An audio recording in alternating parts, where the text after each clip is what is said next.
बिस्मिल्लाहिर्रहमानिर्रहीम। अस्सलाम वालेकुम। Welcome back to our new video. आज की हम इस वीडियो में बताएंगे कि एनआरओ क्या होता है और एनआरओ देने से क्या होता है, क्या नुकसान हम लोग फेस करते हैं, मतलब जो कौम फेस करती है। माजी में किस तरह दिया गया और अब किस तरह लिया गया एनआरओ, इस पर भी हम बातचीत करेंगे। मुख्तसर सी वीडियो बनाएंगे ताकि मैं कोशिश करूँगा कि थोड़े से टाइम में आपको ज़्यादातर समझा सकूँ। ये मेरी कोशिश होती है। बाकी इंशाल्लाह हम लोग मज़ीद वीडियोस बनाएंगे। जैसे मैंने आपको लास्ट वीडियो में बताया कि डीप रिसर्च के साथ बताएंगे आपको कि क्या क्या होता गया माजी में, पॉलिटिक्स के हवाले से, स्पोर्ट्स के हवाले से, जियोग्राफी के हवाले से और हिस्ट्री के हवाले से। तो इंशाल्लाह इसी तरह आप लोग हमारे चैनल के साथ ताउन करें, सब्सक्राइब करें, लाइक करें, शेयर करें। तो अब हम बताते हैं कि एनआरओ क्या होता है। पहले तो इसका मतलब जान लें। इसका मतलब होता है नेशनल रिकन्सिलिएशन ऑर्डिनेंस। इसका मतलब ये होता है कि कोई भी सियासतदान जिसने सर से पैर तक जितनी भी करप्शन की हो, या अरबों में, खरबों में, डॉलर्स में, रुपए में, जितने भी उसने करप्शन की हो, उसके केस को बंद कर दो, उसको माफ़ कर दो, उसको जाने दो जहां वो जाना चाहता है। तो ये पहला एनआरओ जनरल परवेज़ मुशर्रफ के दौर में ये जो मौजूदा इम्पोर्टेड हुकूमत है उनको दिया गया था। ये इसी की जंग लड़ रहे थे। और अब जैसे ही ये लोग हुकूमत में आए तो इन्होंने सबसे पहला काम ही ये किया कि अपने आप को एनआरओ दिलवाया, और कोई काम नहीं किया। मैशियत का तो इन्होंने जो हाल कर दिया, ये तो शायद मुझे बताने की ज़रूरत नहीं है। मैशियत के वाले से मैं इंशाल्लाह एक दो दिन में आपको मज़ीद डिटेल दूंगा कि इन्होंने मैशियत का कितना बुरा हाल कर दिया और किसको आके वज़ीर ख़जाना बना दिया, उसने क्या क्या माजी में किया, इसका भी मैं आपको बताऊँगा इंशाल्लाह। तो पहले तो मैं बता दूँ एनआरओ क्या होता है।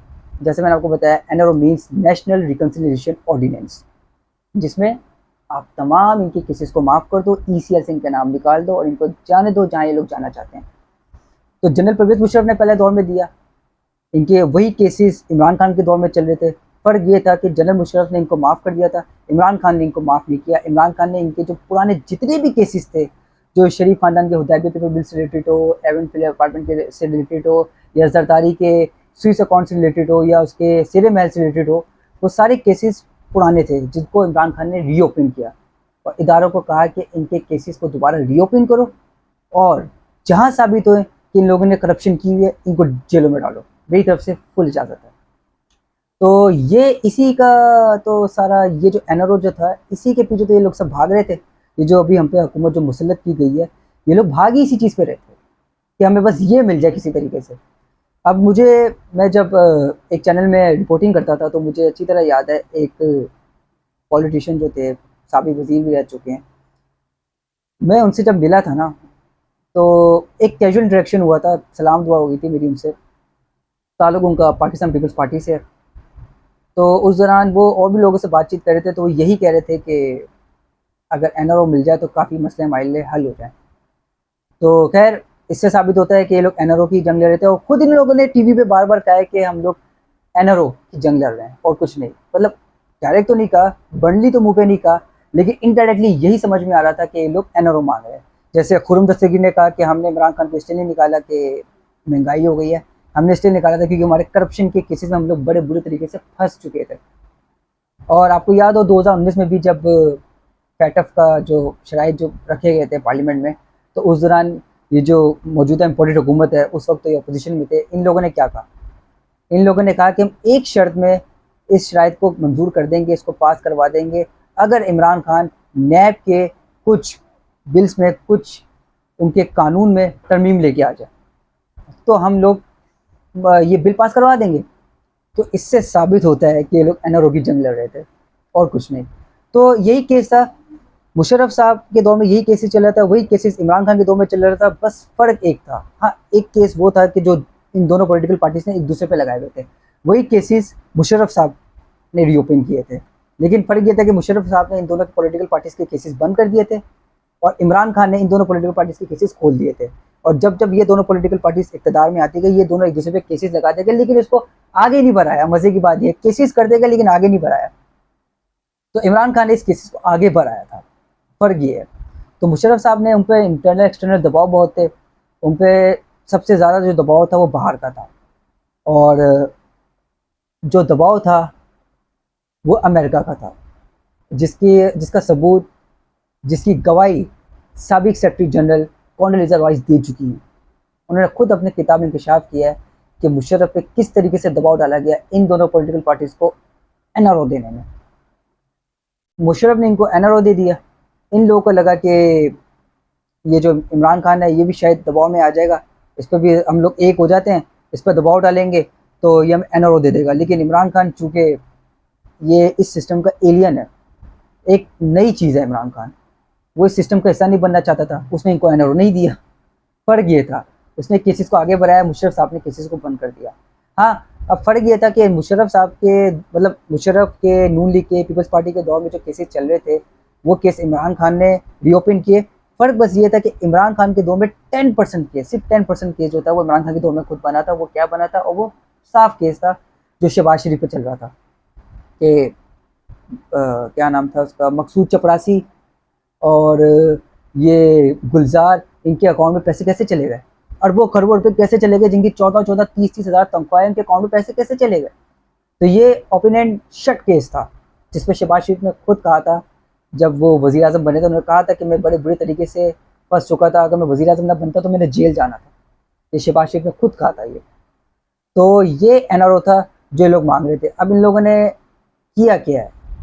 इक़्तिदार में आते ही इन्होंने किया क्या? एनआरओ किस तरह लिया? एनआरओ इन लोगों ने इस तरह लिया कि जो इन पे केसेस चल रहे थे ना, इन्होंने जिस एक आर्टिकल के तहत, नैब के जितने भी कानून के तहत जो केसेस पे चल रहे थे ना, इन लोगों ने उस कानून में अमेंडमेंट लेके आ गए।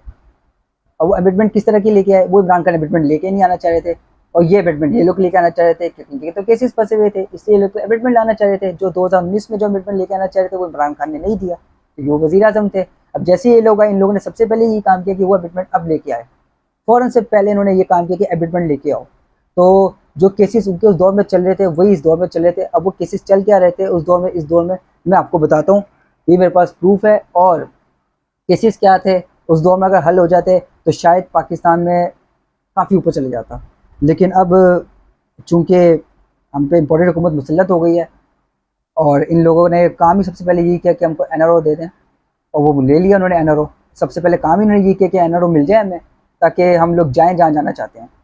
और अब इनके केसेस क्या थे वो मैं आपको बताता हूँ जो अमेंडमेंट लेके आए।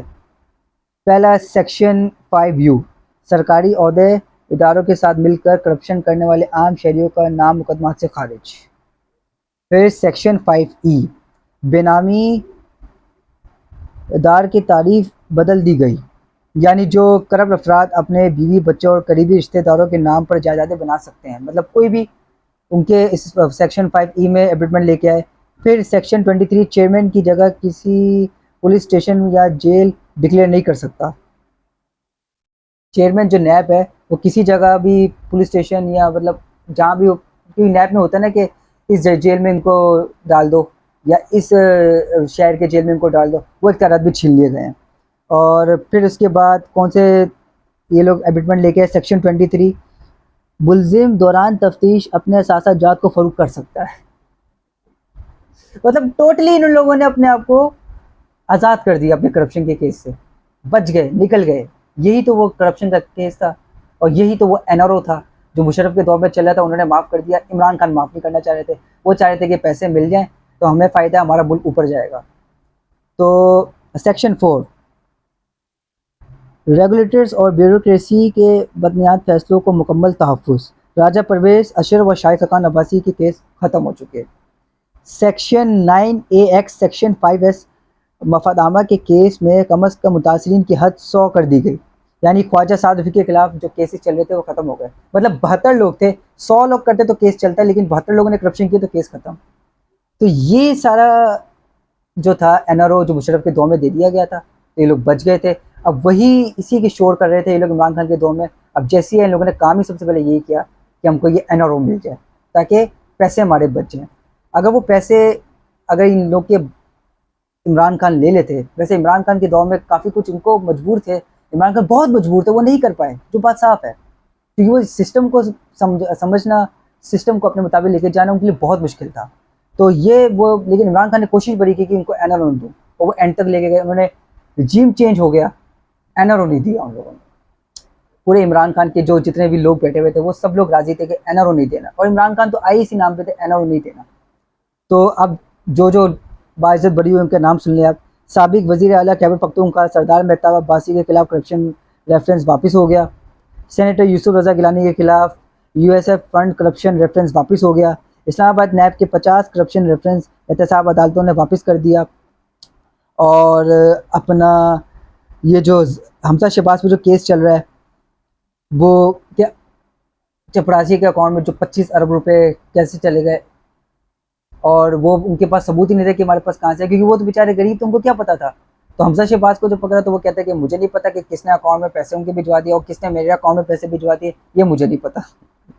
और नैब के कानून में तब्दील, बड़े बड़े मुल्ज़मान के नए मुकदमा ख़त्म हो गए। वज़ीर आज़म शहबाज शरीफ, इम्पोर्टेड वज़ीर आज़म हमजा शहबाज के खिलाफ रमज़ान शुगर मिल्स रेफरेंस वापस। तो ये वो एनआरओ था जो इमरान खान नहीं दे रहा था। अगर इमरान खान, अगर मिसाल के तौर पर एहतसाब हो जाता है, ये लोग जेलों में जाते, पैसे रिकवर हो जाते, वैसे पैसे रिकवर हुए हैं, ये बात मैं आपको बता दूँ। फ़र्क बता देता हूँ इमरान खान के दौर में और पुराने जो रिकॉर्ड है उसमें क्या हुआ। पुराने 17 साल के रिकॉर्ड में नैब ने 250 अरब रुपए की रिकवरी की, और इमरान खान के टेन्योर में नैब ने 3 साल 8 महीने में 540 अरब रुपए की 540 अरब रुपए की रिकवरी की। जो रिटायर्ड जनरल जो थे हमारे नैब के जो चेयरमैन थे जावेद इकबाल साहब, उस शेर के बच्चे ने अकेले ने थोड़े अरसे में इतने ज़्यादा अरब रुपए की रिकवरी की। तो ये था वो एनआरओ। इमरान खान ने मतलब इनको आज़ाद किया, इन्होंने रिकवरी की। अब ये आए, इन्होंने सारे केसेस ख़त्म कर दिए। नैब के तो इन्होंने, नैब को तो समझ रूह निकाल दी है, अब वो बस अब दफनाना रह गया। रूह तो निकाल दिया, बस अब दफना देना है नैब को इन लोगों ने। तो ये था वो एनआरओ जो इमरान खान इनको नहीं देना चाहता। मिसाल के तौर में अगर ये इमरान खान की नीयत साफ थी कि वो पैसा रिकवर कर लेते, और वो पैसा फिजिकली अगर हमारे मुल्क को स्ट्रॉन्ग करने में काम आता, तो हमारा मुल्क काफ़ी ऊपर हो जाता। हम पैसे जनरेट कर सकते थे, हम पे जो कर्जे चढ़े हुए थे, हम कर्जे का जो ऊपर इतना बंडल पड़ा हुआ था वो हम कम कर सकते थे, हमारा मुल्क अपने पैरों पे खड़ा हो सकता था। और वही इमरान खान ने किया। इमरान खान ने, देखा जाए तो, अगर हम माजी में देखा जाए तो एक्सपोर्ट, देखिए मुल्क तरक्की किस तरह करता है एक्सपोर्ट से। और इमरान खान साहब ने आते शाती सबसे पहले काम किया कि एक्सपोर्ट को तरजीह दी। हमारी एक्सपोर्ट में रिकॉर्ड एक्सपोर्ट हमारी इंक्रीज़ हुई। नवाज शरीफ के दौर में एक्सपोर्ट नहीं इंक्रीज़ हुई, ना जरदारी के दौर में एक्सपोर्ट बढ़ी हमारी, इमरान खान के दौर में एक्सपोर्ट बढ़ी। नवाज शरीफ के दौर में 5 साल का अगर आप हिसाब लगाएं तो हमारी एक्सपोर्ट 5000 अरब डॉलर की हुई। तो इमरान खान के दौर में तो आईटी ने सिर्फ 5000 अरब की हमें एक्सपोर्ट दिलवाई। देखिए कौम तरक्की कब करता है, जब उसके एक्सपोर्ट बढ़े। छोटी सी मिसाल दूंगा, बिजनेस बना रहे हैं, चीज़ें सामान लोड करवा रहे हैं, आप उसको भेजेंगे नहीं क्या? जाहिर सी बात है, आप उसको बाहर भेजेंगे तो आपके पास पैसा आएगा, तो आप मज़ीद अपने बिजनेस को बूस्ट कर सकते हैं। तो ठीक इसी तरह मुल्क भी तरक्की इसी तरह करता है कि आप क्या करें, एक्सपोर्ट को बढ़ाएं। यहाँ पर एक्सपोर्ट को नहीं बढ़ाया गया, यहाँ पर क्या किया गया, कर्जे लिए गए चाइना से, सऊदी अरब से, उससे क्या किया गया, orange line train metro bus बना दी गई, फिर उससे क्या किया गया, आवाम पे कर्ज़ों का बम्बार आ गया, आवाम कर्ज़ों के तले दब गई। अगर हम लोग उस पर डैम्स बना लेते और हम उसमें कोई पुराने आईटी सेक्टर, टेक्सटाइल इंडस्ट्रीज़ और अपने ज़राअत में अगर हम पैसा लगा लेते, तो क्या पता हमारा एक्सपोर्ट आज से 50 साल पहले बढ़ जाता। ये तो बहुत पुराने से चलता हुआ आ रहा है। ये तो इमरान खान थे जिन्होंने तकरीबन 50 साल रिकॉर्ड तोड़ा, इन्होंने सबसे पहले एक्सपोर्ट को तरजीह दी। तो खैर, कहाँ की बात कहाँ जा रही है। एनआरओ का इन शॉर्ट बता देता हूँ मैं आपको कि नेशनल रिकन्सिलिएशन ऑर्डिनेंस, सबके करप्शन के केस को माफ़ कर देना और इनको जाने दो जहाँ जाने दिया जाते हैं लोग। मुशर्रफ ने दे दिया, इमरान खान ने नहीं दिया, क्योंकि ये हर टेन्योर में रिपीट होता है। अगर मिसाल के तौर पर इमरान खान दोबारा आ गए तो वो दोबारा केस रीओपन कर सकते हैं, क्योंकि वो एनआरओ तो उन्होंने पहले भी नहीं दिया, और अगर 2 थे अक्सरियत के साथ आ गए तो पता नहीं क्या हाल करेंगे इनका। अब तक के लिए इतना ही। अपना इस चैनल का ख्याल रखें और मुझे इजाज़त दीजिए। अल्लाह हाफिज़।